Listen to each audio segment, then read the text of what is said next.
ইসলামী ধর্মতত্ত্বে ইমাম মাহদী হলেন একজন প্রতিশ্রুত ত্রাণকর্তা, যিনি আখিরি জমানায় বা শেষ যুগে পৃথিবীতে আবির্ভূত হবেন এবং অন্যায় অবিচার দূর করে ন্যায় ও শান্তি প্রতিষ্ঠা করবেন। মুসলিম বিশ্বে শিয়া ও সুন্নি দুই সম্প্রদায়ই মাহদীর আগমনে বিশ্বাস করেন, কিন্তু এই ধারণার উৎসের ক্ষেত্রে দুই সম্প্রদায়ের মধ্যে বিশাল পার্থক্য রয়েছে। ঐতিহাসিক এবং ধর্মতাত্ত্বিক পর্যালোচনায় দেখা যায় যে ইমাম মাহদীর সুনির্দিষ্ট এবং বিস্তৃত ধারণাটি মূলত শিয়া ইসলাম থেকে উদ্ভূত হয়েছে এবং পরবর্তীতে তা ইসলামী চিন্তাধারার অন্যান্য শাখাগুলোও বিস্তার লাভ করে। ইমাম মাহদীর ধারণার উৎস বুঝতে হলে প্রথমে শিয়া ইসলামের মূল ভিত্তি ইমামতের ধারণাটা বুঝতে হবে। আমরা জানি নবী মুহাম্মদ সাল্লাল্লাহু আলাইহি ওয়াসাল্লামের ওফাতের পর মুসলিম উম্মার নেতৃত্ব কে দেবে, এই প্রশ্ন থেকেই শিয়া ও সুন্নি বিভাজনের সূচনা হয়। সুন্নিরা যেখানে খলিফা নির্বাচনের উপর জোর দেয়, সেখানে শিয়ারা বিশ্বাস করে যে নেতৃত্ব আল্লাহ কর্তৃক মনোনীত এবং তা মহানবীর পরিবার অর্থাৎ আহলে বাইতের সদস্যদের মধ্যেই সীমাবদ্ধ থাকবে। এই ঐশ্বরিকভাবে মনোনীত নেতাদের ইমাম বলা হয়। শিয়াদের প্রধান শাখা ইমামিয়রা দ্বাদশ ইমামে বিশ্বাস করে। তাদের মতে মহানবীর পর মোট 12 জন নিষ্পাপ ইমাম রয়েছেন এবং ইমামগণ শুধুমাত্র রাজনৈতিক নেতা নন, বরং তারা হলেন আধ্যাত্মিক পথপ্রদর্শক এবং কোরআনের নির্ভুল ব্যাখ্যা দানকারী। এই ইমামদের ধারা হযরত আলী থেকে শুরু করে একাদশ ইমাম হাসান আল আসকারি পর্যন্ত পৌঁছায়। শিয়া ধর্মতত্ত্ব অনুসারে একাদশ ইমাম হাসান আল আসকারির পুত্র হলেন দ্বাদশ ইমাম মোহাম্মদ ইবনে হাসান আল মাহদী। তিনি 869 খ্রিস্টাব্দে জন্মগ্রহণ করেন। পিতার মৃত্যুর পর মাত্র 5 বছর বয়সে তিনি ইমামতি লাভ করেন। তৎকালীন আব্বাসীয় শাসকদের অত্যাচার ও হত্যার হুমকি থেকে রক্ষা পাওয়ার জন্য আল্লাহ তাকে লোকচক্ষুর অন্তরালে নিয়ে যান। এই অদৃশ্য হয়ে যাওয়ার ঘটনাকে শিয়া পরিভাষায় গাইবত বলা হয়। এই গাইবত আবার 2 পর্যায়ে বিভক্ত। গাইবতে সুগ্রা অর্থাৎ স্বল্পকালীন অদৃশ্যতা হলো এমন একটি পর্যায় যেটা 874 থেকে 941 খ্রিস্টাব্দ পর্যন্ত 70 বছর স্থায়ী ছিল। এই সময় ইমাম মাহদী তার অনুসারীদের সঙ্গে 4 জন নির্দিষ্ট প্রতিনিধির মাধ্যমে যোগাযোগ রক্ষা করতেন, যাদেরকে বলা হতো সাফির বা নায়েব।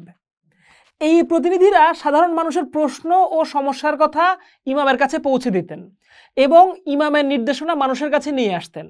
পরবর্তী ধাপ হলো গাইবতে কুবরা বা দীর্ঘকালীন অদৃশ্যতা। 941 খ্রিস্টাব্দে চতুর্থ প্রতিনিধির মৃত্যুবরণের পর দীর্ঘকালীন অদৃশ্যতা বা গাইবাতে কুবরা পর্ব শুরু হয়, যা আজও চলমান আছে।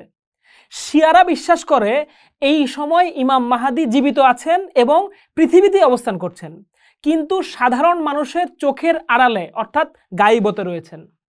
তিনি মানুষের অবস্থা পর্যবেক্ষণ করছেন এবং আল্লাহর নির্দেশ পেলেই শেষ জমানায় আত্মপ্রকাশ করবেন। তার পুনরাবির্ভাবের মাধ্যমে পৃথিবীতে ন্যায় বিচার প্রতিষ্ঠিত হবে এবং ইসলামের বিজয় সম্পন্ন হবে। এই বিশ্বাসটি শিয়া ধর্মতত্ত্বের একটি মৌলিক স্তম্ভ। তাদের জন্য ইমাম মাহদী কোনো ভবিষ্যতে আসা মানুষ নন, বরং তিনি একজন নির্দিষ্ট ঐতিহাসিক ব্যক্তি, যিনি বর্তমানে জীবিত আছেন কিন্তু অদৃশ্য।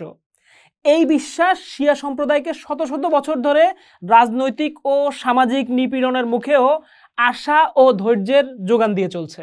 অন্যদিকে আমরা সবাই জানি সুন্নি ইসলামেও ইমাম মাহদীর ধারণাটি হাদিসের মাধ্যমে কঠিনভাবে সমর্থিত।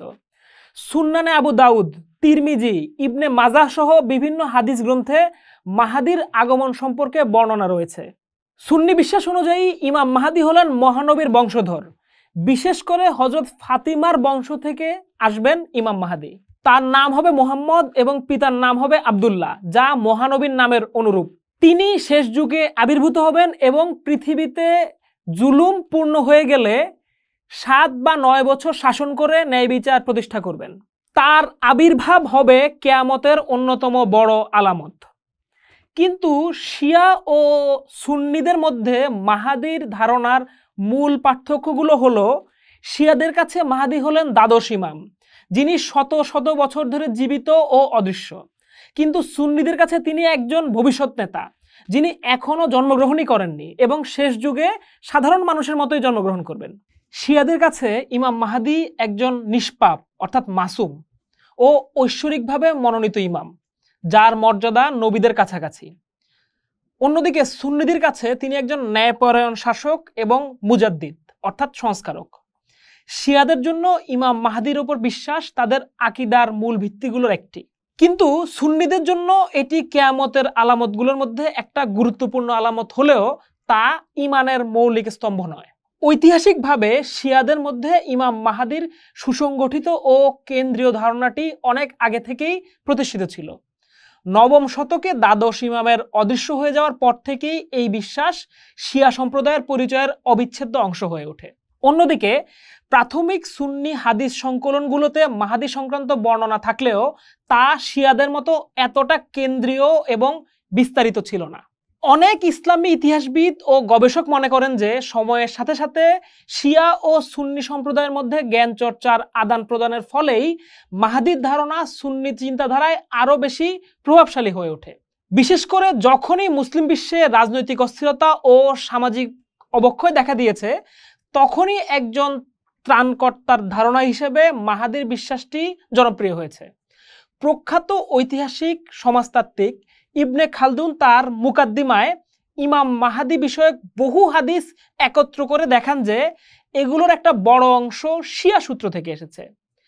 13 শতকের প্রখ্যাত হাদিস বিশারদ মোহাম্মদ ইবনে ইউসুফ আল গঞ্জি তার কিতাব আল বায়ান ফি আখবারে, 14 শতকের প্রখ্যাত আলেম জালালউদ্দিন আল সুয়ুতি তার আল ওয়ারদি ফি আকবার আল মাহদী গ্রন্থে, 15 শতকের কায়রোর বিখ্যাত সুফি সাধক ও স্কলার আব্দুল ওয়াহাব আল শারনি তার আল ইয়া আওয়াতি আল জাহরিতে, এরকম আরও অনেক সুন্নি আলেম তাদের লেখাপত্রে এই জিনিসটা স্বীকার করে নিয়েছেন যে এই ইমাম মাহদীর ধারণার সূচনাস্থল শিয়াদের থেকে হয়ে সেটা ধীরে ধীরে সুন্নি পণ্ডিত সমাজে সঞ্চারিত ও বিকশিত হয়েছে।